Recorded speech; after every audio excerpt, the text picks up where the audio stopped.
History remembers him as a legend, but in the winter of 878, Alfred was nothing more than a ghost in the Somerset marshes. How did a hunted king, hiding in the shadows of a swamp, transform a dying kingdom into the foundation of England? Tonight, we uncover the mystery of Athelney. Good evening, and welcome to Nemesis History. If you're here for these long nights with history's great rulers, take a moment to like the video and subscribe. And as always, I would love to know where in the world you're listening from tonight. Drop your city and your local time in the comments below. There is something that has always moved me about knowing this story is settling over different continents simultaneously. Some of you just ending your day, some of you far into the night. Now dim the lights if you have not already. Let the room go soft. We are going to follow this fugitive king from the moment he first knelt before the Pope in Rome as a small boy, and see what the crown would cost him. You have nowhere to be. The Lateran in Rome is heavy with incense and candlelight, and the boy standing before Pope Leo IV can barely reach the armrest of the pontiff's chair. It is 8:53, and the boy is about 4 years old. His name is Alfred, the youngest of the 6 known children of King Ethelwulf and Osburh of Wessex. 5 of those children are sons, which makes Alfred both the 5th son and the youngest child. The other is his older sister, Ethelswith. Now he has been sent across the sea and over the Alps with an escort to be blessed by the Pope himself. He cannot follow a word of the Latin chanting around him, and he does not understand why grown men are bowing before this particular chair. Wessex does not yet follow a fixed rule in which a king's eldest son automatically inherits. Within Alfred's family, the expectation is that the surviving brothers will take the throne in turn, elder before younger, rather than place the kingdom in the hands of a child. That gives Alfred a place in the succession, but 4 brothers stand ahead of him. No one in that room, least of all the boy, has any reason to imagine that the crown will one day pass through every one of them and reach the youngest. Alfred the Great. Rome in this period is a city of ruins learning to be a city again. The Forum still holds the wreckage of empire, though grass grows between the paving stones now, and goats wander through what were once Senate halls. 2 years later, Alfred will return with his father on a longer pilgrimage. But this first journey already places the youngest prince inside a world of ritual and authority far beyond Wessex. The robes, the churches, the ceremony. None of it is like anything he has known at home. Pope Leo places his hand on the boy's head. The ceremony is brief. Chroniclers will later describe it as a kind of consecration, a marking of the child for future greatness. Though whether Leo truly believed he was anointing a king or simply offering a courtesy to a visiting noble family is impossible to say. What matters is what Alfred takes from the moment. The sense that there is a world beyond Wessex, beyond the small halls and rough fields of his father's kingdom, a world of learning and ritual and power that operates on principles he does not yet understand, but desperately wants to. Alfred's mother, Osburh, may still be alive at this moment, though she will not live much longer. Before her death, she had made a promise to her sons. Whichever of them could first memorize a book of poetry would receive a prize, a beautifully illuminated manuscript that she kept among her possessions. Alfred won that contest, though he could not read the words himself. He was perhaps 6 years old at the time, still unable to decipher the letters on a page. He simply had someone read the verses to him, absorbed every line, every rhythm, every image, and recited them back flawlessly. His older brothers had not bothered to try. They were busy with swords and shields, with the training that would make them warriors and kings. 4 brothers stood ahead of Alfred in the family's order of succession, while his older sister, Ethelwith, would marry into Mercia. The crown was not impossible for the 5th son to reach. It only seemed impossibly far away, because it would first have to pass through a line of older brothers trained to rule and fight. But here in Rome, something shifts in the boy's understanding. He watches the priests move through their rituals, chanting in Latin, a language that sounds like music to him, though he grasps none of it. He sees the libraries, the rows of codices bound in leather, their pages covered in script he cannot decipher. He learns that there are men who spend their lives reading, thinking, writing, and that these men are not considered weak or useless. They are respected. They have power of a different kind. When Alfred returns to Wessex, and again after the longer Roman journey with his father in 855 and 856, the attraction of books and learning remains.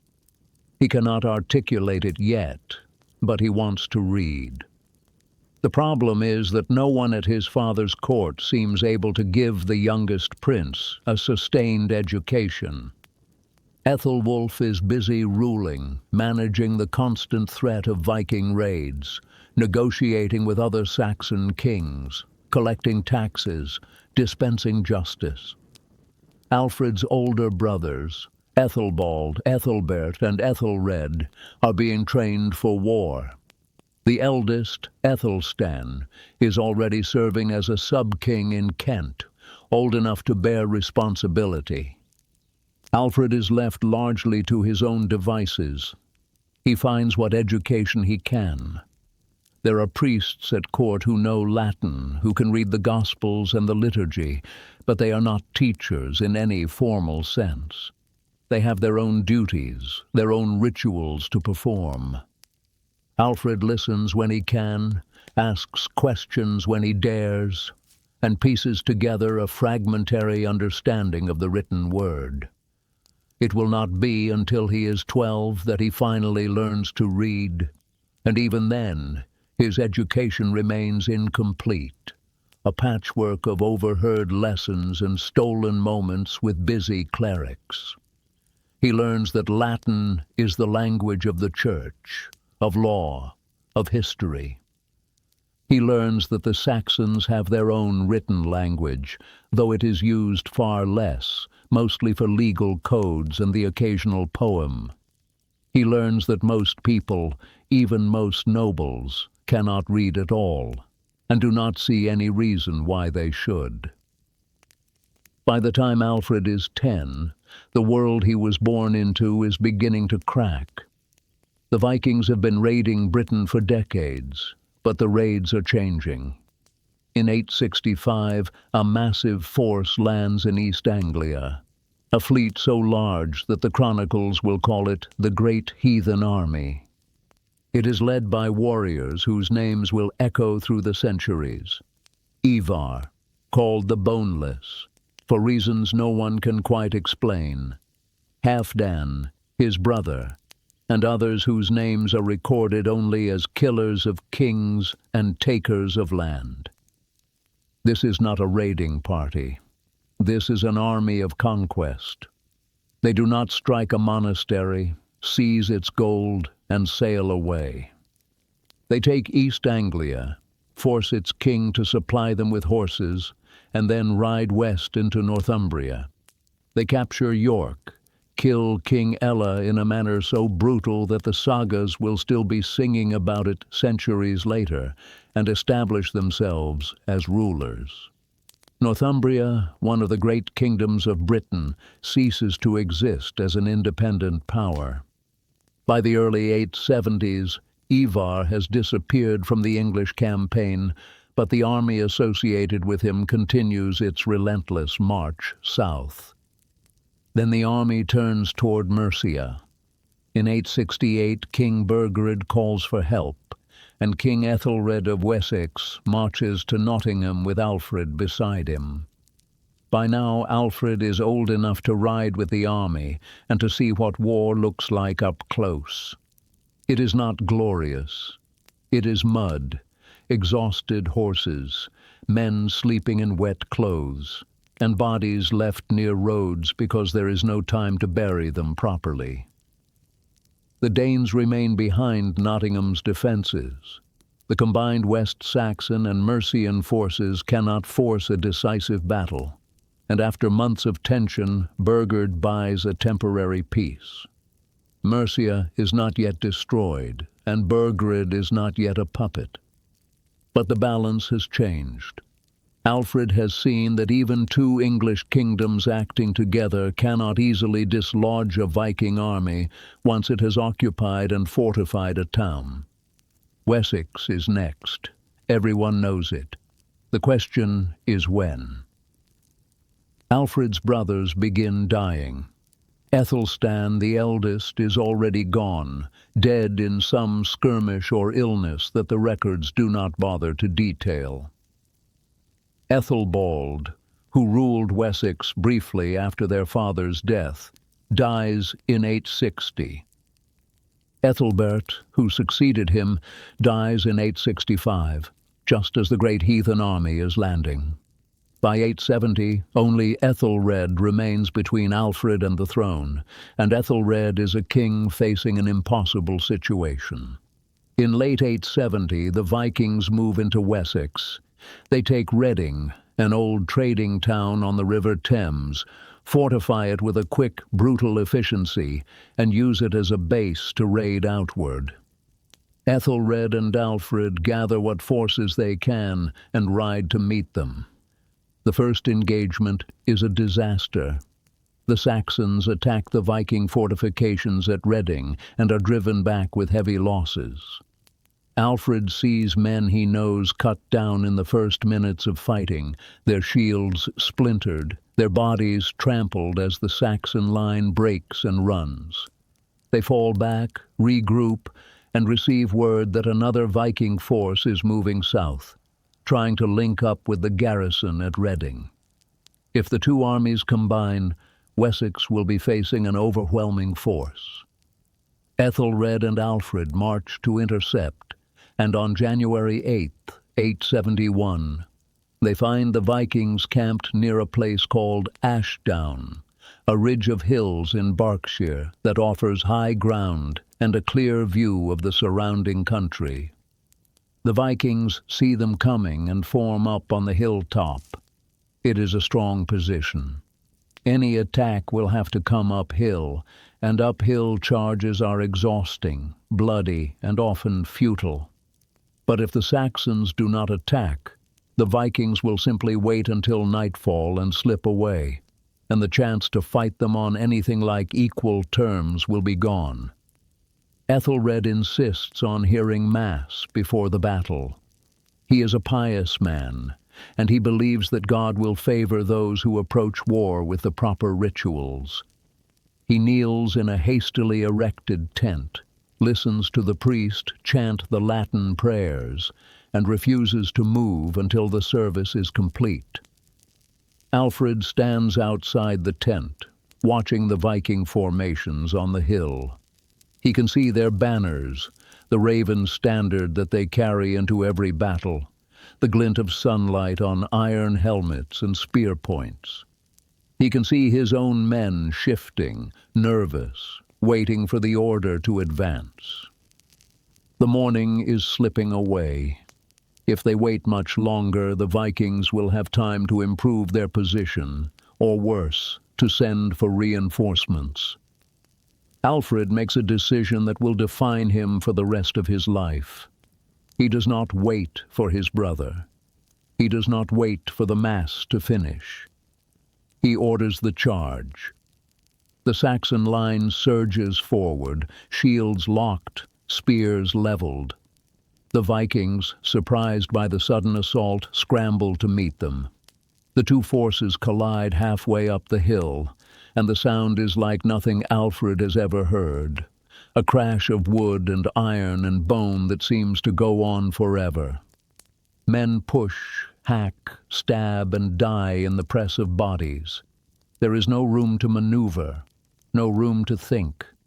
There is only the man in front of you and the need to kill him before he kills you. Asser will later compare Alfred's advance to a wild boar charging through danger.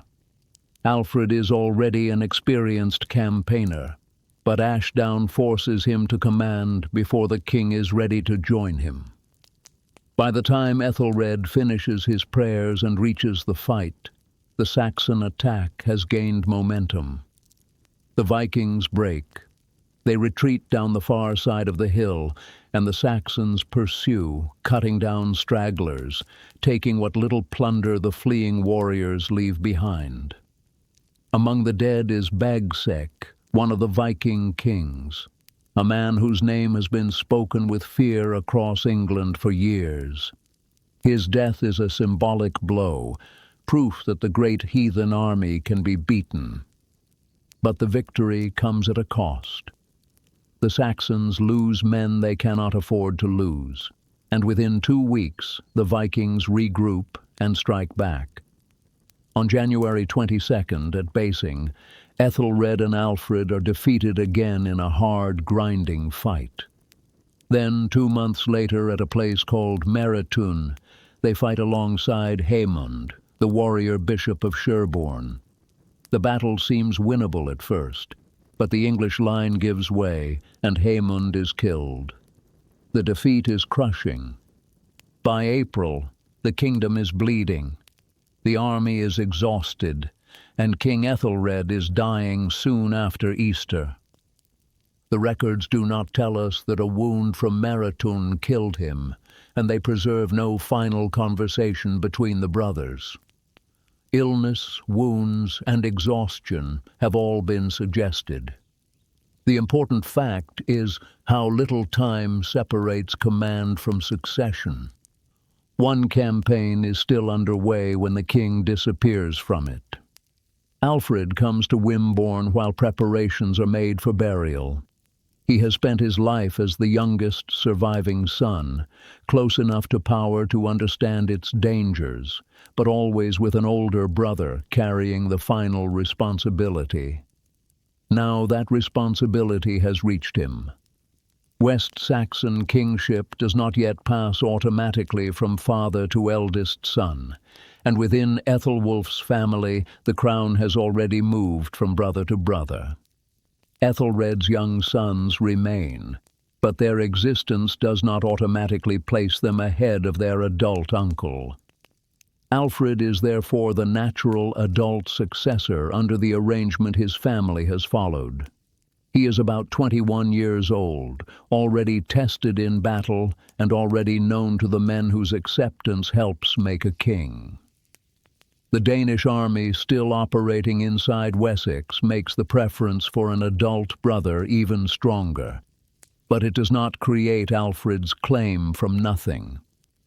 The transition has its ceremonies and agreements, yet there can be no long pause for grief or preparation. Alfred inherits the same army, the same enemy, and the same shrinking set of choices. His accession does not end the campaign. It merely makes every loss his responsibility. The fifth son has become king because the crown has passed along the brothers until only he remains. Ethelred's sons may one day remember that they too belong to the royal house. But in 871, the established family pattern, the acceptance of the West Saxon leaders, and the need for an adult commander all point to Alfred.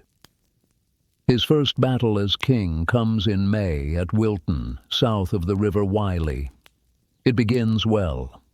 The Saxons hold the higher ground, and for most of the afternoon they push the Viking line backward, close enough to victory that men are already shouting about it. Then the Vikings break and run, and the Saxons pursue, and the pursuit is where it falls apart. The Viking retreat is not a retreat at all. It is a reversal, executed with the discipline of men who have done it before. And when they turn and reform on open ground, the Saxons are strung out, scattered, and out of formation. What was nearly a victory becomes a defeat in the space of an hour.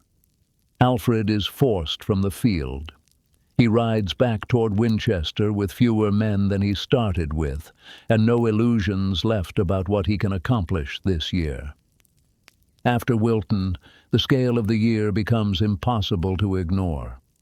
The Chronicle counts 9 major battles in the West Saxon kingdom, apart from smaller raids and skirmishes that have cost more men. Ashdown is the victory people remember. It is also almost the only moment in which the campaign clearly turns in Wessex's favor. Alfred can read the year's reckoning without asking anyone to recite it. It is visible in the fired, returning with fewer men, in fields left unattended, and in royal resources consumed by a war that has produced no decisive result. Another battle may bring glory. It may also leave Wessex without the force needed to harvest food or defend the next road. Alfred, therefore, makes peace. The surviving account does not name the price, but the essential bargain is clear enough. He accepts humiliation in exchange for time. The feared can return to the land. The treasury can recover. The young king can study the enemy that has defeated or exhausted every English kingdom it has faced. Nobody needs to say aloud that this is not a final peace. The Viking army is leaving Wessex, not England.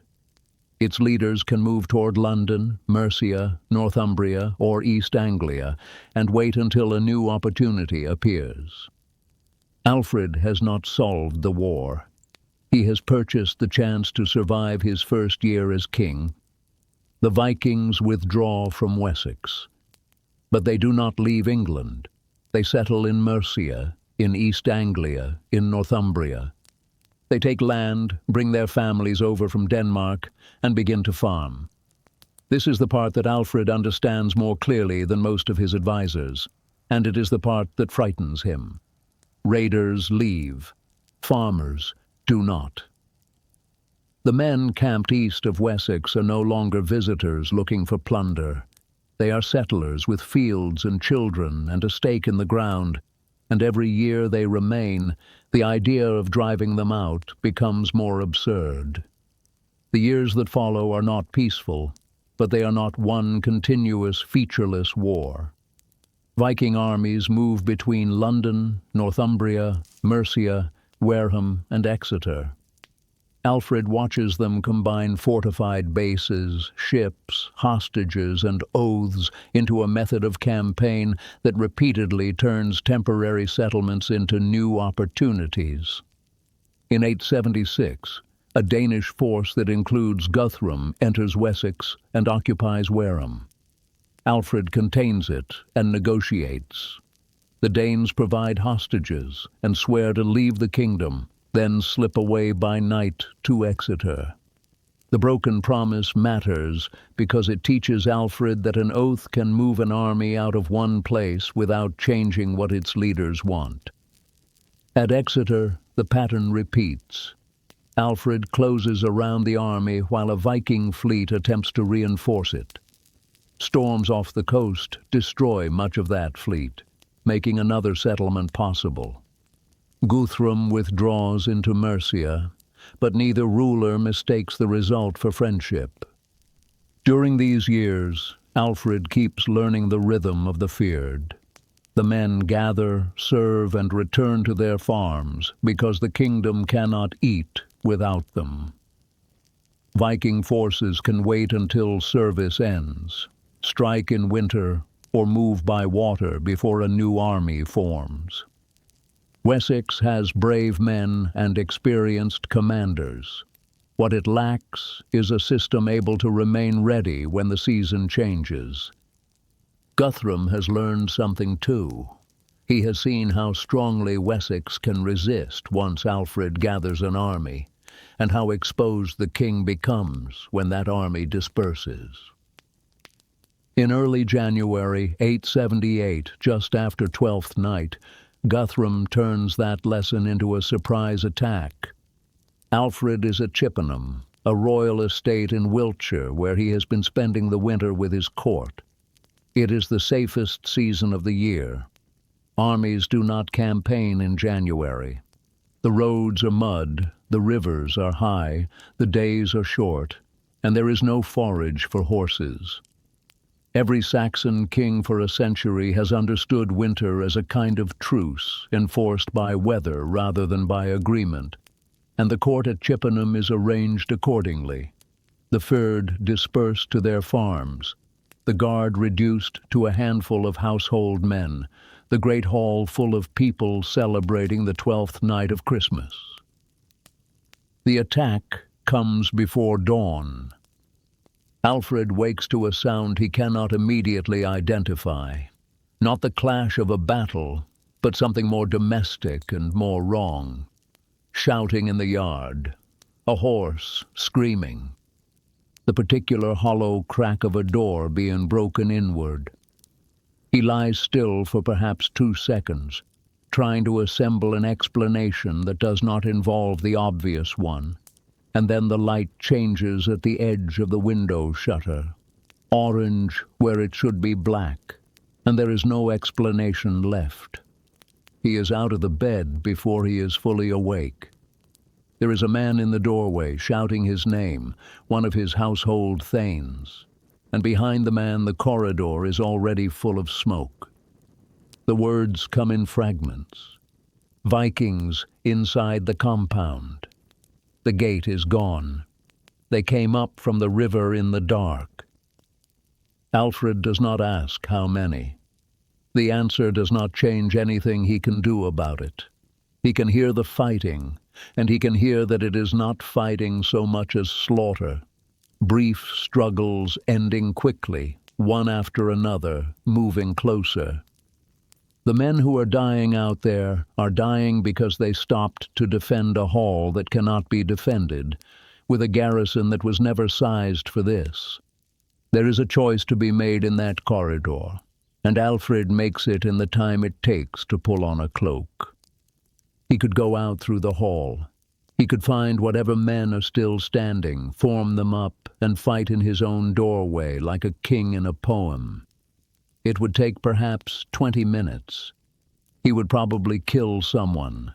He would certainly die, and Wessex would have no king by morning, and Guthrum would own everything from Kent to Devon before the spring thaw.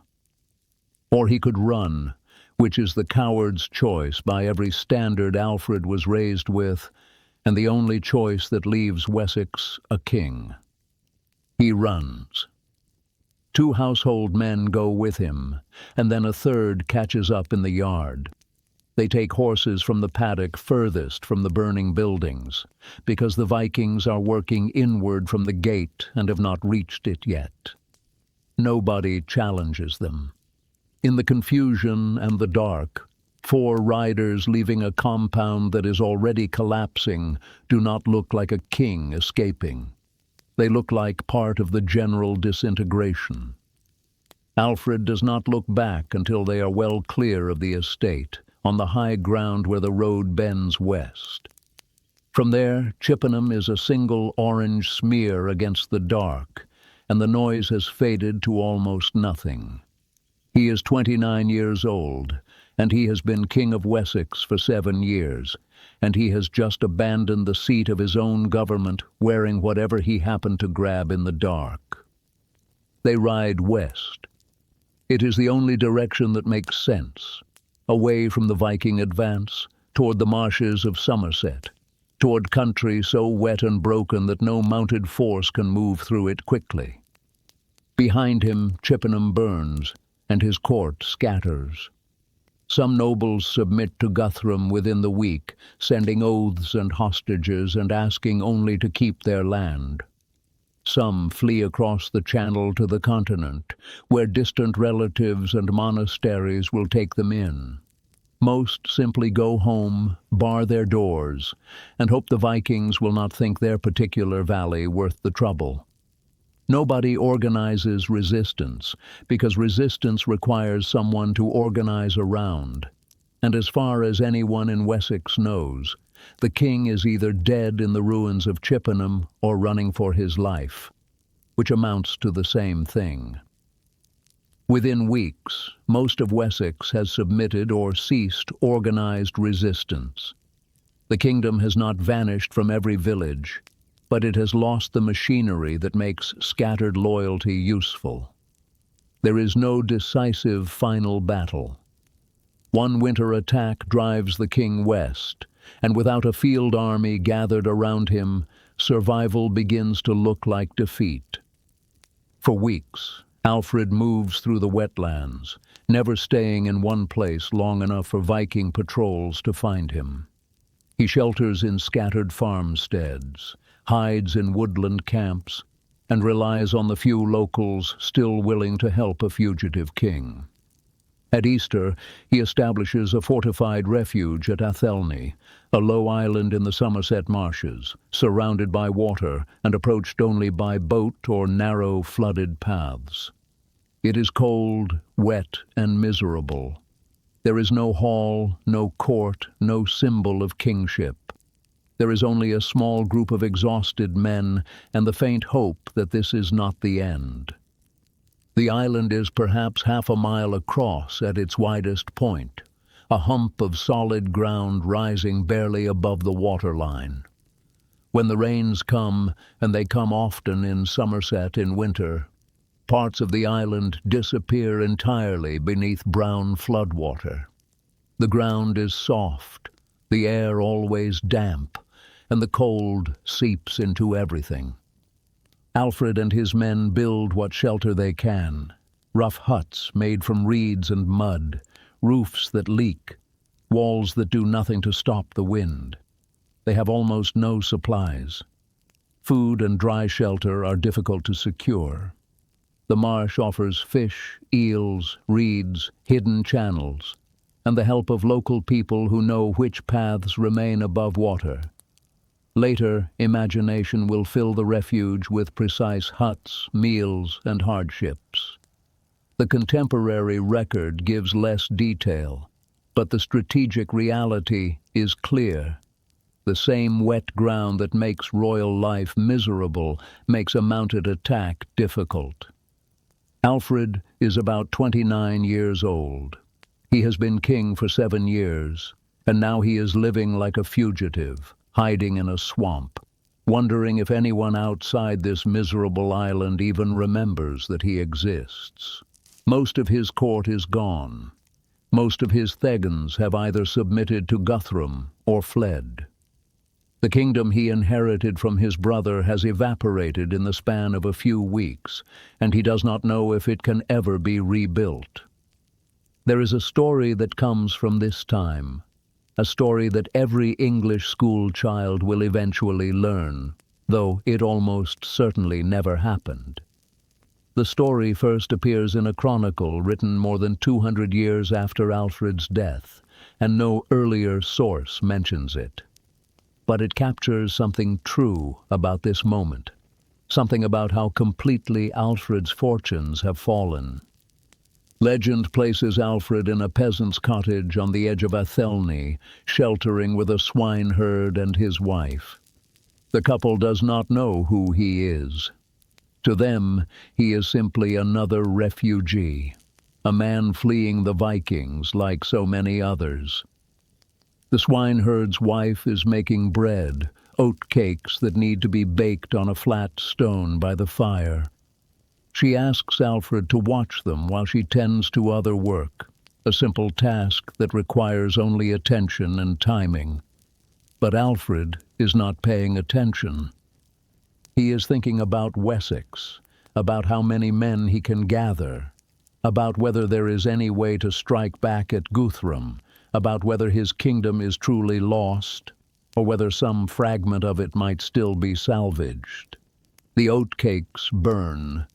The smoke rises, thick and acrid, and the swineherd's wife returns to find her bread ruined, and the stranger sitting by the fire, staring into nothing. She scolds him bitterly and at length, berating him for his carelessness, his uselessness, his failure to perform even the simplest task. She does not know she is yelling at the King of Wessex, and Alfred does not tell her. He accepts the rebuke, says nothing, and lets the moment pass. The story is almost certainly invented, a piece of folklore that grew up around Alfred's time in the marshes, a way for later generations to make sense of how low he had fallen. But whether it happened or not, it reflects something real.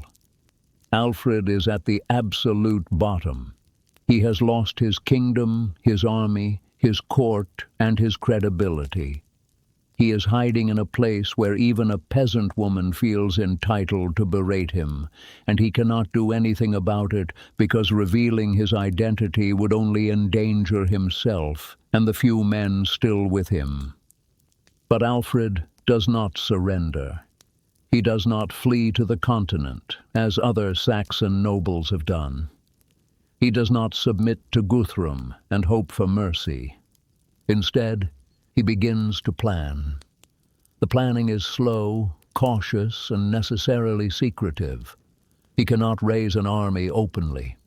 Guthrum controls most of Wessex now, and any large gathering of Saxon warriors would be seen and crushed. But he can send messengers, quiet men who know the marshes, who can slip through Viking patrols and make contact with the thegns of Somerset, Wiltshire, and Hampshire. The messages are simple. The king is alive. The king is still fighting. The kingdom has not surrendered, even if most of its people have.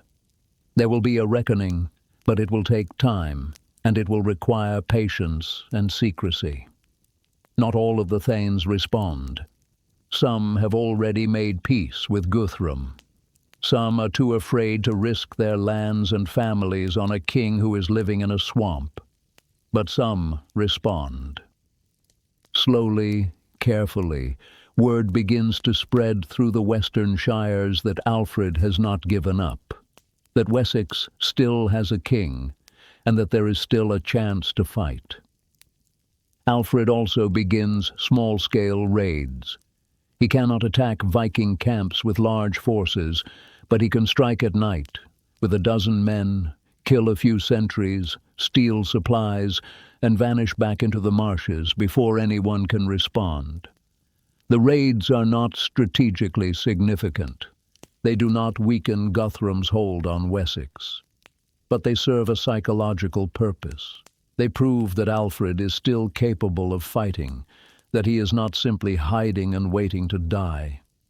They remind the Saxons that the war is not over, and they remind the Vikings that Wessex has not been completely pacified. Through April, Alfred's force grows slowly and unevenly. Men arrive at Athelney in small groups. Some are younger members of noble households. Others are local fighters or men loyal to Alfred's family. The sources give no reliable number. What matters is the change. The isolated household that fled in January is becoming the center of organized resistance. In early May, Alfred makes a decision. He sends out a new round of messengers, this time with a specific instruction. Gather at Egbert's Stone, on the border between Wiltshire and Somerset, 7 weeks after Easter. The location is deliberate. Egbert's Stone is named after Alfred's grandfather, Egbert, who unified Wessex and extended its power over the other Saxon kingdoms. It is a place of symbolic importance, a reminder of what Wessex was and what it might be again. Alfred does not know how many men will come. He does not know if the Thegns he has contacted will risk open defiance of Guthrum. He does not even know if the messengers will reach their destinations or if they will be intercepted by Viking patrols. But he knows that if he stays in the marshes much longer, the momentum will be lost, and Wessex will slip away permanently. On the appointed day, Alfred rides out from Athelney with his small warband. It is a risk. If no one comes, if the Thanes have decided that Alfred is a lost cause, then he will be exposed, vulnerable, and likely dead within days.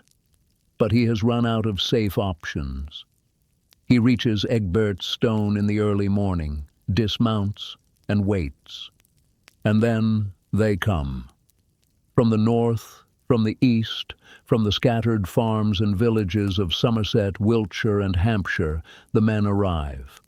They come on foot and on horseback, carrying spears and shields, wearing whatever armor they still possess. Most of them are not professional warriors. They are farmers and craftsmen and minor landholders who have been called to military service. But they are here, and they are willing to fight. The chronicles say that when the army saw Alfred, they received him as one restored from the dead. The sources do not give a dependable total. What stands before him is large enough to march openly and force Guthrum to respond. It is an army, and it is Alfred's. For the first time since Chippenham, he does not have to hide. The men have come because they believe that Wessex can still be saved, and that Alfred is the one who can save it. Alfred does not waste time. The men are eager, but they are also undisciplined and poorly supplied. If they camp at Egbert's Stone for more than a day or two, Guthrum will hear about it and bring his forces to crush them. The only chance is to move immediately, to strike before the Vikings can organize a response. Alfred gives the order. They will march north toward Chippenham, where Guthrum and his main force are based. They will find the Vikings, and they will fight. The army moves quickly, covering ground in forced marches that leave the men exhausted but determined. They cross the hills of Wiltshire, following old Roman roads and animal trails, avoiding settlements where Viking scouts might be watching. On the second day, near a place called Eddington, they find what they are looking for. Guthrum's army is camped beyond the rising ground. Its exact size is unknown, but its men have experience and a string of victories behind them. They have spent months treating Alfred as a fugitive with no army left. Now the king they drove into the marshes is marching directly toward them. Alfred does not hesitate. He forms his men into a shield wall, the traditional Saxon battle formation, and advances. The Vikings see them coming and scramble to respond. There is no time for careful positioning, no time for tactical maneuvering. The two armies collide on open ground, and the battle becomes a brutal, grinding test of endurance. The fighting lasts all day. The shield walls push against each other, neither side able to break through, men dying in the press of bodies. Alfred is in the front line, the same position he took at Ashdown 7 years earlier, fighting with the same desperate energy that earned him the description of a wild boar. His men see him there, see that their king is not commanding from the rear, but is risking his life alongside them, and it stiffens their resolve. By late afternoon, the Viking line begins to crack. It is not a sudden collapse, but a slow, grinding erosion as exhaustion sets in and men begin to fall back rather than hold their ground. The Saxons push forward, and the Vikings, who have spent years winning, find themselves in a battle they cannot control. The line breaks. The Vikings retreat, at first in order, then in chaos, and the Saxons pursue. Guthrum's army flees back to Chippenham, the fortified estate that Alfred lost in January. The Vikings barricade themselves inside, and Alfred's men surround the compound. Alfred does not have siege engines. He does not have the supplies for a long siege. But he does not need them. He simply cuts off the roads, blocks the river access, and waits. No food goes in. No messengers go out. Guthrum is trapped. The blockade lasts 14 nights. Hunger, cold, and fear do what another assault might not have done. Only then does Guthrum's army offer hostages, swear to leave Wessex, and promise that its king will receive baptism. Alfred accepts. The exact words exchanged between the rulers are lost, but the condition reveals what each must accept. Alfred has watched sworn settlements fail at Wareham and Exeter. He needs a bond that can be witnessed beyond the battlefield. Guthrum is trapped with a hungry army and needs a future that does not end in captivity or death. Baptism offers both men something an ordinary military oath cannot. Guthrum will lose part of his public identity, but he will gain recognition as a Christian ruler rather than remain only the leader of a defeated army. Alfred will sponsor him and become his godfather, making the settlement visible to the church and to Christian courts beyond Wessex. The baptism takes place at Ala. Guthrum receives the Christian name Ethelstan, a name already carried within Alfred's own dynasty. Alfred stands as sponsor. For 8 days afterward, Guthrum wears the white robes of a new convert. At Wedmore, the robes are removed, and the two rulers exchange gifts. The image is strange enough on its own. West Saxon nobles watch the man who drove their king into the marshes sit under Alfred's protection, while Guthrum's warriors watch their leader enter the religion of the kingdom he failed to destroy. Whether every man present believes in the spiritual meaning is impossible to know. The political meaning is immediate. The settlement holds in its essential purpose. Guthrum withdraws from Wessex and eventually rules in East Anglia as a Christian king. But the detailed frontier so often attached to the name Treaty of Wedmore does not emerge during a single negotiation after the baptism. The settlement gives Alfred the thing he needs most: time. Guthrum withdraws, but another army may not honor the same bond. The next defense cannot depend on one decisive battle or one godfather's promise. It must remain standing when Alfred is somewhere else. The immediate campaign is over, but Alfred cannot stop thinking about how easily war could begin again. He is in Winchester now, while Chippenham, the royal estate abandoned during the January attack, is restored to his control. His court has reassembled, cautiously at first, and then with growing confidence as Guthrum honors the settlement. The Thagans who submitted to the Vikings return with explanations and apologies. Alfred accepts most of them. He needs their loyalty more than he needs their punishment. But even as the kingdom returns to something resembling normal life, Alfred is troubled. The peace feels fragile, contingent on Guthrum's willingness to keep his word. And Guthrum is not immortal. When he dies, will his successor feel bound by the baptism? Will the next generation of Vikings see Wessex as unfinished business? Alfred has spent his entire adult life fighting a reactive war, responding to Viking attacks, trying to hold ground, trying to survive. He has won battles and lost battles, and in the end, the only reason Wessex still exists is that he got lucky at Edington. Luck is not a strategy. Luck runs out. So Alfred begins to reorganize defense. The system does not appear in one flash over a parchment map. It grows through years of journeys, assessments, repairs, and local negotiations, all answering the same strategic problem. Reports arrive from river towns, coast roads, royal estates, and districts that have been raided before. Each report describes a different place, but the weakness is the same. Viking forces move faster than a kingdom dependent on assembling farmers from scattered landholdings.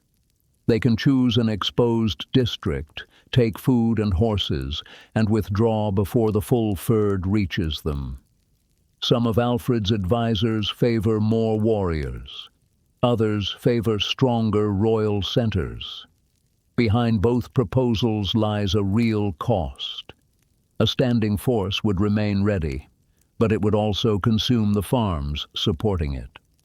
Stronger walls at Winchester or Chippenham might protect the court while leaving villages and river crossings exposed. Alfred's developing answer combines several measures. Military service is divided so that one part of the force can remain available while another returns to the land. Fortified places are restored or built at roads, rivers, estates, and old Roman sites.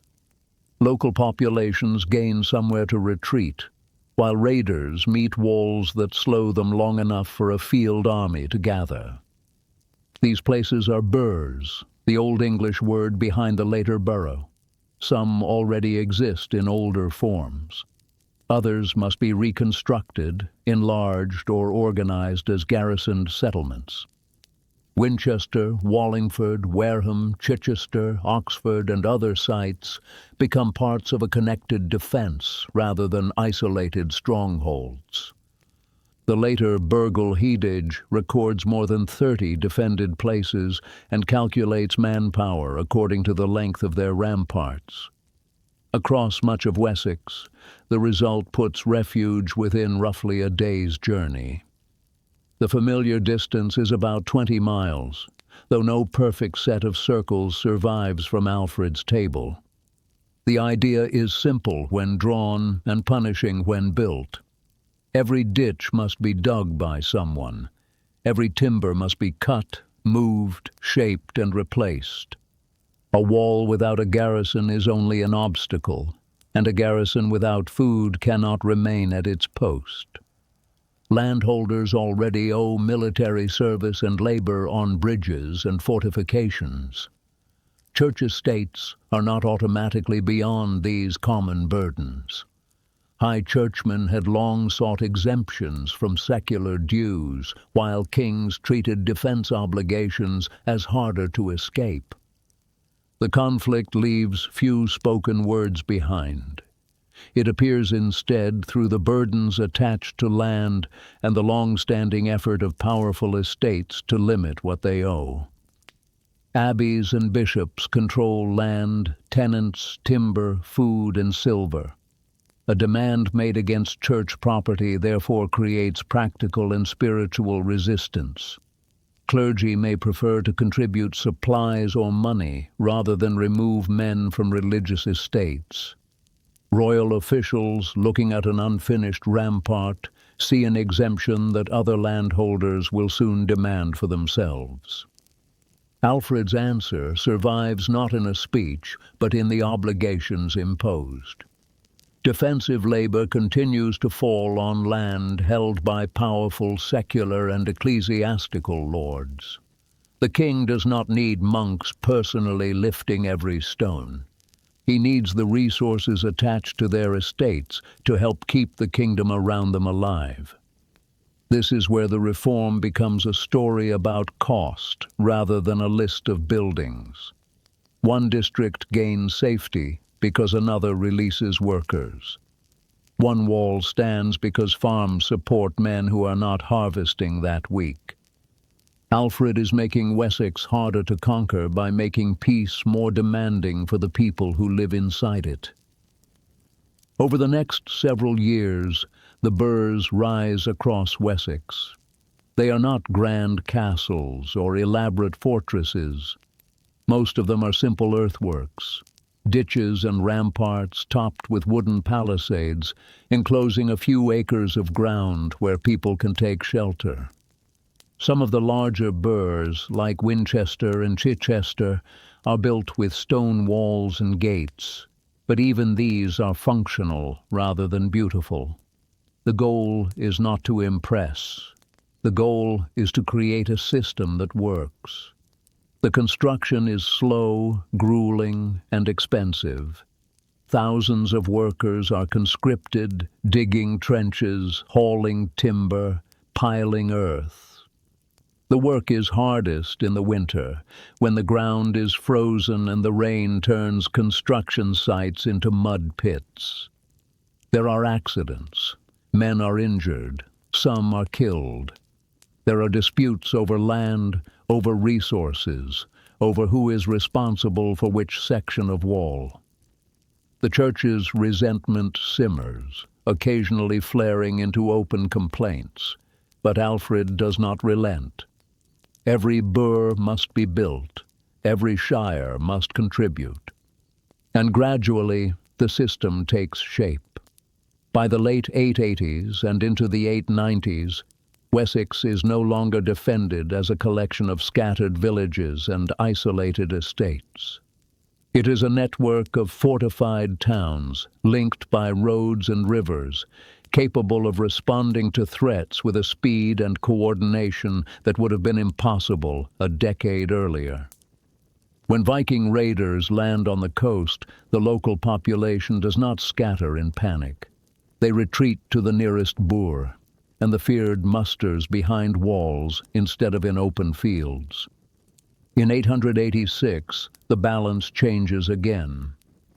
Alfred occupies and refortifies London after renewed Danish pressure along the Thames.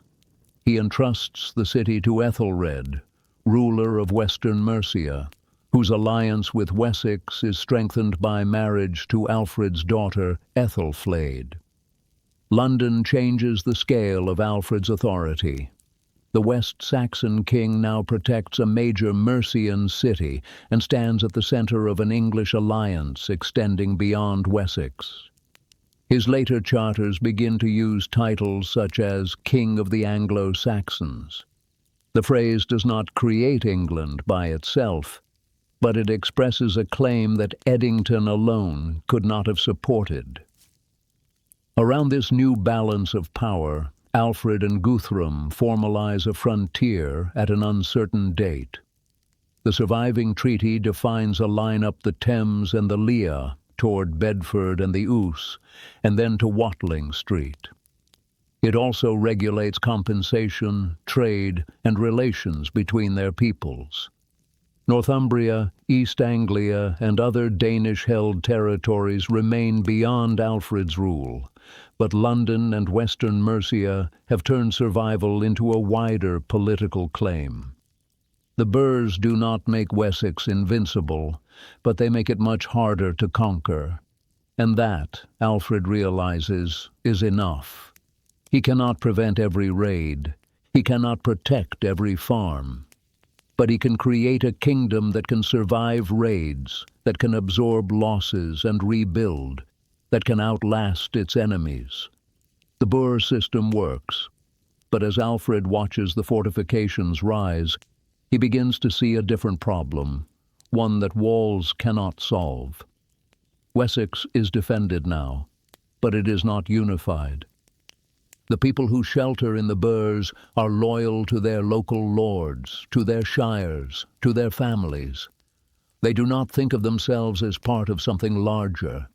They do not have a shared identity, a shared law, a shared sense of what Wessex is and what it should be.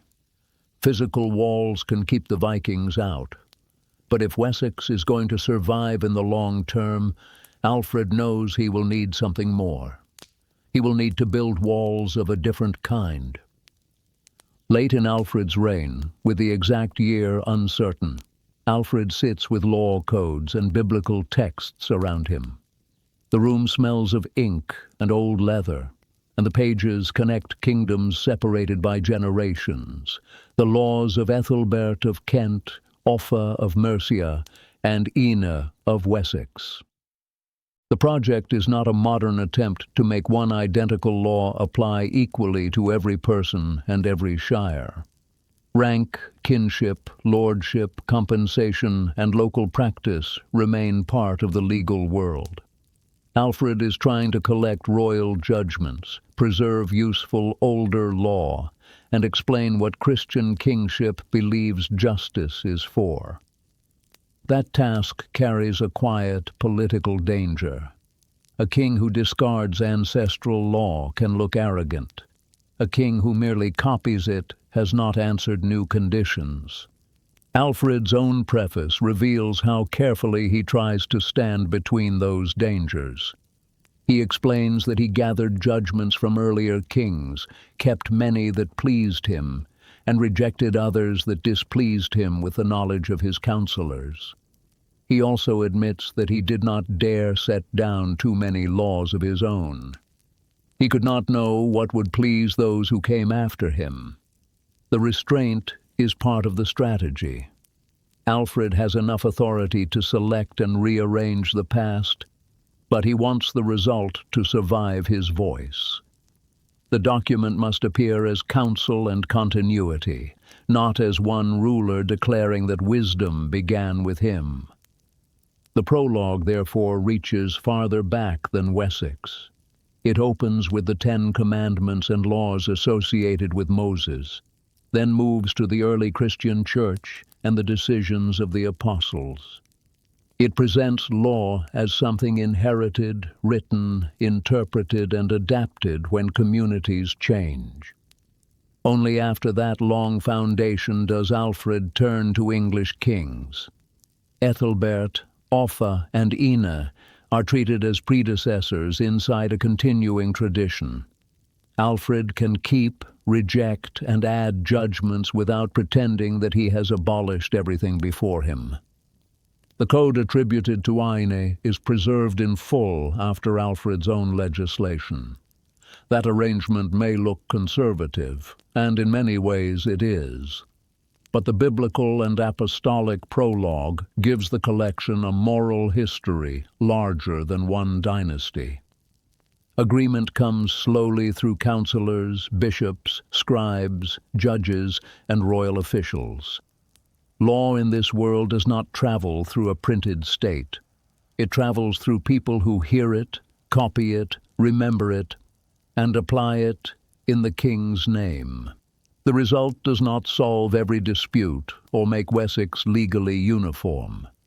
It creates a written standard to which Alfred's government and later kings can refer. It also reveals the next weakness. A law book can extend royal judgment beyond the court only if someone in every district can read, explain, and copy it. The resulting collection is commonly known as Alfred's Dambok, his law book or judgment book. It does not replace every local custom or solve every legal problem in Wessex. Its strength lies in joining biblical authority, inherited English law, and the counsel of Alfred's own assembly inside one royal text. Copies and excerpts begin to circulate among the people responsible for judgment. The law book and Alfred's educational program cannot be placed in a neat sequence. They overlap, and the translation movement probably begins before the Dambok reaches its final form. But they answer the same problem. The burghs depend on measured obligations. Royal law depends on written memory. Both require people able to read, calculate, copy, interpret, and teach. Alfred has strengthened physical defense and the reach of written judgment, but he knows how narrow the learned culture of Wessex has become. The kingdom has not forgotten every written word. The crisis is more precise and more dangerous. Too few people can move confidently between Latin learning and the English language in which Alfred wants wisdom to circulate. The clearest evidence for the literacy crisis comes from Alfred's educational program and the preface attached to the Old English pastoral care. The crisis can still be felt as a scene. A service book is opened in a church. The page has survived raids, damp, neglect, and years of movement. Familiar prayers can be recited from memory. Yet an unfamiliar Latin letter or a difficult passage requires a level of learning that has become rare south of the Thames. Alfred's preface looks back to the moment when he became king. Few people south of the Humber, he says, could understand their service books in English or translate a Latin letter into English. South of the Thames, he could not remember one. The warning is deliberately sweeping. Alfred is not saying that every bishop has forgotten the Mass. He is saying that the chain carrying Latin learning into Wessex has nearly broken. Viking raids have destroyed monasteries, scattered teachers, and consumed resources once available for study. But war is not the whole explanation. Books can remain physically present while fewer people possess the training to use them. A library can survive as locked memory. Alfred changes the route by which learning can reach the next generation. In the Pastoral Care preface, he proposes that young people with the freedom to study should first learn to read English. Those continuing toward church office can then advance to Latin. This is ambitious without being a rejection of Latin. Alfred is not replacing the language of the Western Church or translating every sacred text. He is selecting books considered most necessary for people to know and making them available in English so that learning can begin before mastery of a foreign language. Gregory the Great's Pastoral Care becomes a central choice. It is a handbook for bishops and teachers concerned with the duties of anyone responsible for guiding others. The text therefore answers the crisis at exactly the point where it is weakest. If teachers are scarce, the kingdom must first teach people how to teach. The task is larger than translation. A manuscript must be copied by hand, checked, transported, protected, and placed with someone able to use it. One English version does not transform a kingdom. It creates a starting point from which another reader, another scribe, and another school can grow. Alfred can supply royal attention, resources, and urgency. He cannot supply the missing expertise from inside Wessex alone. The scholars capable of rebuilding the chain are scattered across Mercia, Wales, and the continent. The king who once gathered warriors from 3 shires must now gather a very different kind of army. Across the later 880s, Alfred draws scholars from Britain and the continent into his circle. The search is difficult. Many of the men he wants are already employed by other kings or bishops, men who are reluctant to release them. Some are old, too frail to travel. Some are dead, their names preserved in records, but their knowledge lost. But slowly, a few men respond. Among them is Plegmund, a Mercian priest with a reputation for learning. He is cautious, suspicious of Alfred's motives, but he is also curious. He comes to Winchester, meets with Alfred, and agrees to stay. He will eventually become Archbishop of Canterbury, but for now, he is simply a scholar willing to help with the translations. Another is Asser, a Welsh monk from the community of St. David's, whom Alfred recruits in the mid-880s. Asser is younger than Plegmund, more energetic, and deeply loyal to his own community. He does not want to leave Wales permanently, but he agrees to a compromise. He will spend half the year at Alfred's court and half the year at St. David's. Alfred accepts the terms. He needs Asser's knowledge more than he needs his constant presence. Others follow. Grimbald, a Frank, arrives from the monastery of Saint-Bertin. John, another Frank, comes from the monastery of Corvey. They are strangers to Wessex, unfamiliar with the language and the customs, but they bring with them the learning that Wessex has lost. Alfred gathers them in Winchester and explains the project. Their royal program will make selected Latin works available in English, with Gregory the Great's pastoral care at its center, a handbook for bishops on how to teach and govern.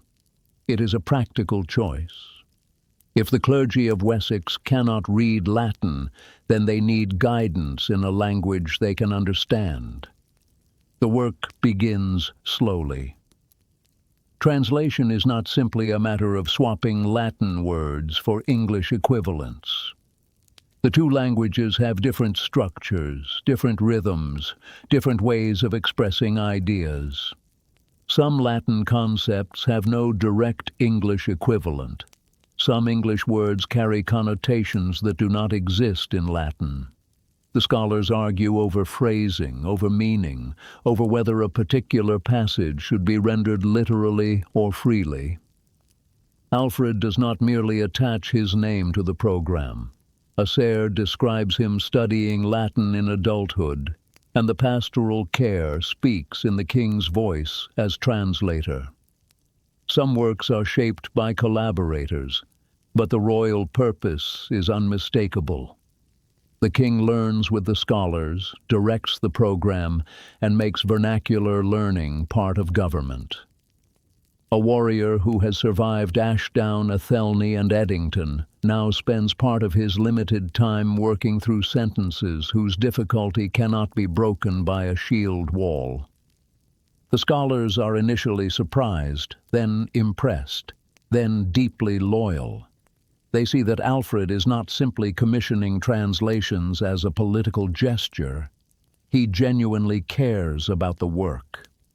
He believes that education is as important as military defense, that preserving knowledge is as vital as building walls.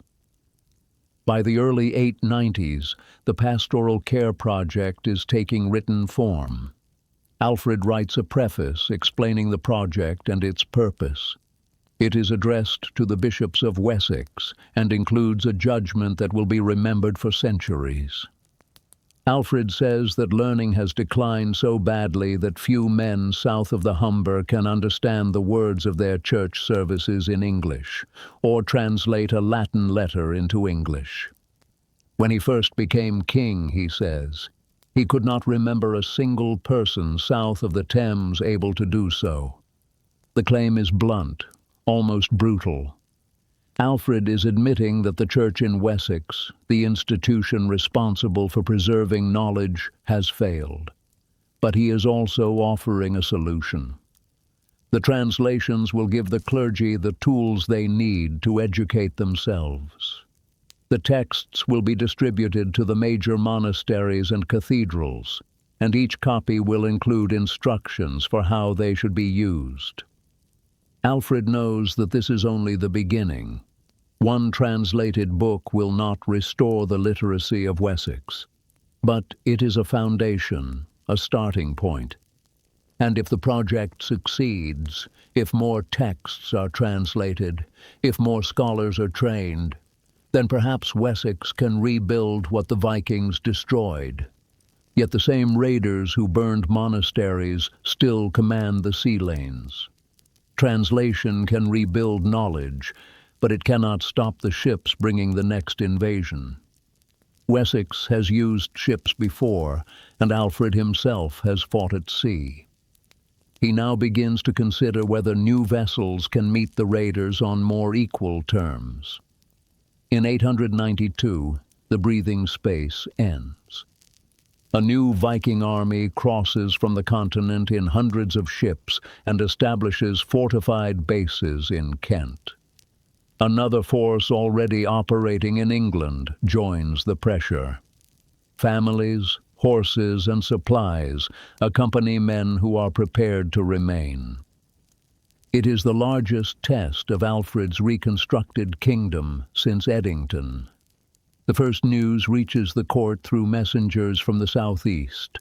Ships gathering, earthworks rising, roads becoming unsafe. Alfred is 43. He has spent more than a decade preparing for the return of exactly this danger. Yet preparation does not remove uncertainty. A system drawn across shires has never been tested against several Viking forces moving at once. The war that follows is scattered across roads, rivers, forts, and seasons. Alfred cannot be present everywhere, and that is now part of the design rather than a fatal weakness. His son Edward commands forces of his own. Ethelred of Mercia and other ealdormen carry separate responsibilities. Burhs hold stores, guard crossings, and deny the invaders the easy collapse they achieved in 878. The divided fyrd creates a force able to remain in the field while other men tend farms, though the arrangement is never as smooth as a later diagram makes it appear. Garrisons need food. Relief forces arrive late. Commanders misjudge roads and rivers. Yet the kingdom keeps producing another army after the previous one disperses. At the River Lea, English forces obstruct the channel and trap Danish ships upstream. Elsewhere, fortified towns delay attacks long enough for field armies to gather. The invaders continue to move and raid, but they cannot turn one seizure into the collapse of Wessex. By 896, the Great Army breaks apart. Some men return to the continent. Others disperse into Danish-held parts of England. Alfred has not destroyed every enemy force. He has proved that the kingdom can endure a multi-year invasion without being reduced to one fugitive court in a marsh. The coast remains vulnerable. Smaller raiding groups still use shallow drafted ships to strike where land forces are slowest. But Wessex has fought at sea before. Alfred himself led ships in earlier actions, and English rulers possessed maritime forces long before him. The problem in 896 is not how to invent sailing. It is how to build a vessel better suited to stopping a particular kind of raider. Alfred orders a new type of longship. The Anglo-Saxon Chronicle describes the design with unmistakable confidence. The ships are nearly twice as long as the others. Some have 60 oars or more. They are said to be higher, swifter, and steadier, built neither on a purely Frisian nor a Danish pattern, but according to what seemed most useful to the king. That description is one side of innovation, the moment before weather, tide, and sailors test it. The opportunity comes when 6 Danish ships raid around the Isle of Wight and the southern coast. Alfred sends 9 of the new ships to block an estuary from the sea. The crews include Englishmen and Frisians, a reminder that royal innovation still depends on experience gathered from beyond Wessex. 3 Danish ships attempt to break out. The English attack and capture 2. 1 escapes. At this point, the new vessels have done what they were built to do. Their size and fighting platforms help close the mouth of the estuary. Then the tide falls. All 9 English ships ground, 6 on one side of the channel and 3 on the other. The remaining Danish vessels are stranded farther inside. The battle changes from ships maneuvering on water to men fighting around mud, banks, and immobilized hulls.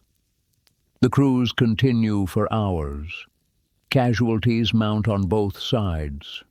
No elegant design matters as much as which hull lifts first when the water returns.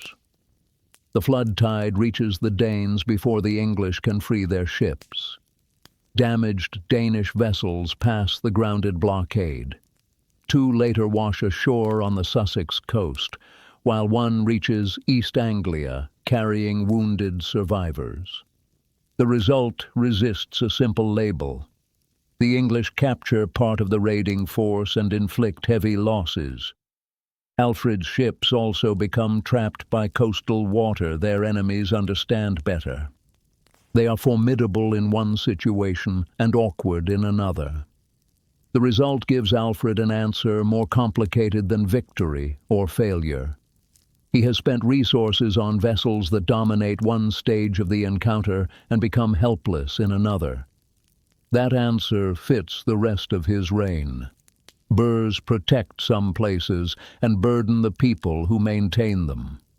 Written law creates standards and still depends on imperfect officials. Translation preserves books and cannot restore learning in one generation. The ships capture enemies and run aground. Reform is not greatness because every experiment succeeds. It matters because Alfred continues to change arrangements that have already proved incapable of protecting the kingdom. By the end of 896, the larger invasion has dispersed and Wessex remains standing. That is the decisive test. The kingdom can now survive pressure without depending on Alfred's presence at every wall, river, and ship. He has built burhs, reorganized service, supported written law, gathered scholars, and commissioned vessels of a new design. None is perfect. Together, they have made the kingdom harder to break. But the man at the center of them is nearing 50, and the illness described by Asser has followed him for much of his adult life. Now the question is whether any of it can survive the loss of the man who designed it. Time is running out. Asser describes Alfred suffering from recurring illness from early adulthood. Pain arrives suddenly, recedes, and returns. The uncertainty becomes part of the burden. The king cannot know whether a meal, a journey, a council, or a religious feast will be interrupted. Modern writers have proposed Crohn's disease and other diagnoses. None can be confirmed from a 9th century description, and the sources provide no medical diary for Alfred's final years. By the late 890s, Alfred is approaching 50 in a world where he has spent decades traveling, campaigning, fasting, judging disputes, and working through illness. There are likely mornings when others carry decisions he would once have handled himself. The exact shape of the pain matters less than what reduced time means to a ruler whose projects remain unfinished. The last years show a change in scale. During the campaigns after 892, Edward commands forces of his own. Alfred no longer has to be the one man physically connecting every part of resistance. His son-in-law Ethelred of Mercia, his daughter Ethelfled, ealdormen, bishops, reeves, garrison commanders, scholars, and scribes all carry pieces of the kingdom. This is the result Alfred wanted, but it creates a fear no wall can settle. Systems survive only when the next ruler chooses to maintain them. Edward is capable and experienced, yet succession is not free from danger. Ethelwold, the son of Alfred's elder brother, King Ethelred, belongs to another royal branch.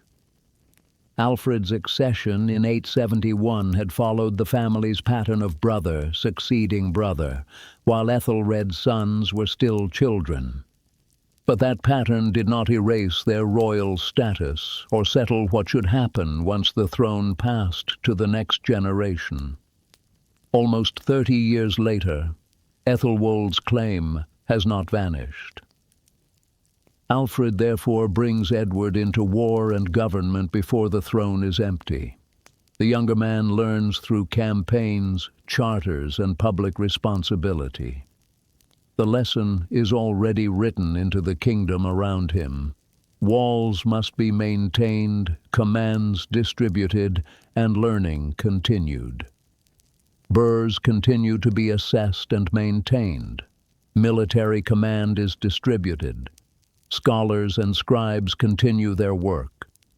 The title King of the Anglo-Saxons appears in Alfred's later political world, especially after London and western Mercia come within his protection. Every charter and alliance tells Edward that Wessex has become too small a name for the claim he is inheriting.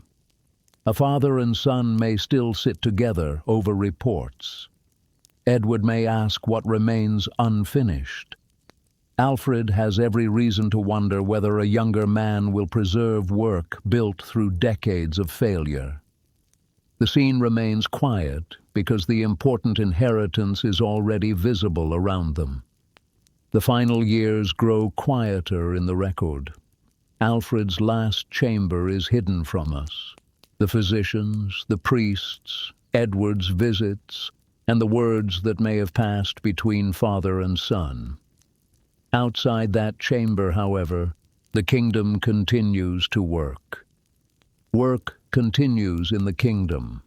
Ramparts require repair after rain. Garrison lists change as men age. Copies of texts move between religious houses. Courts hear disputes under laws that do not depend on Alfred speaking each judgment himself. Edward receives military responsibility. The machinery of rule continues, while the king who shaped much of it becomes less visible in the record. On October 26, 899, Alfred dies at about 50 years of age. He has ruled for roughly 28 years. He is first buried at Winchester's Old Minster. His body will later be moved to the New Minster, part of a royal burial complex that his family continues to shape after him. At the moment of death, none of his work is guaranteed. A wall can decay. A law can be ignored. A book can remain unread. A military rotation can collapse when a powerful landholder refuses his obligation. Alfred has not built a machine that operates without people. He has built institutions that give the next people a chance. That is the final pressure he cannot resolve himself.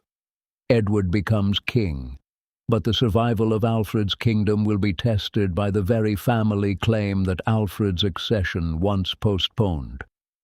History will call him Alfred the Great. But on the day he dies, he is simply a king who tried to save his kingdom and succeeded. Edward succeeds his father, but continuity is not automatic. Ethelwold, Alfred's nephew and the son of King Ethelred, makes his claim. He seizes royal estates at Wimborne and Christchurch, places himself inside places associated with his branch of the dynasty, and dares Edward to remove him. The walls are standing and the laws still exist, but the royal family has divided.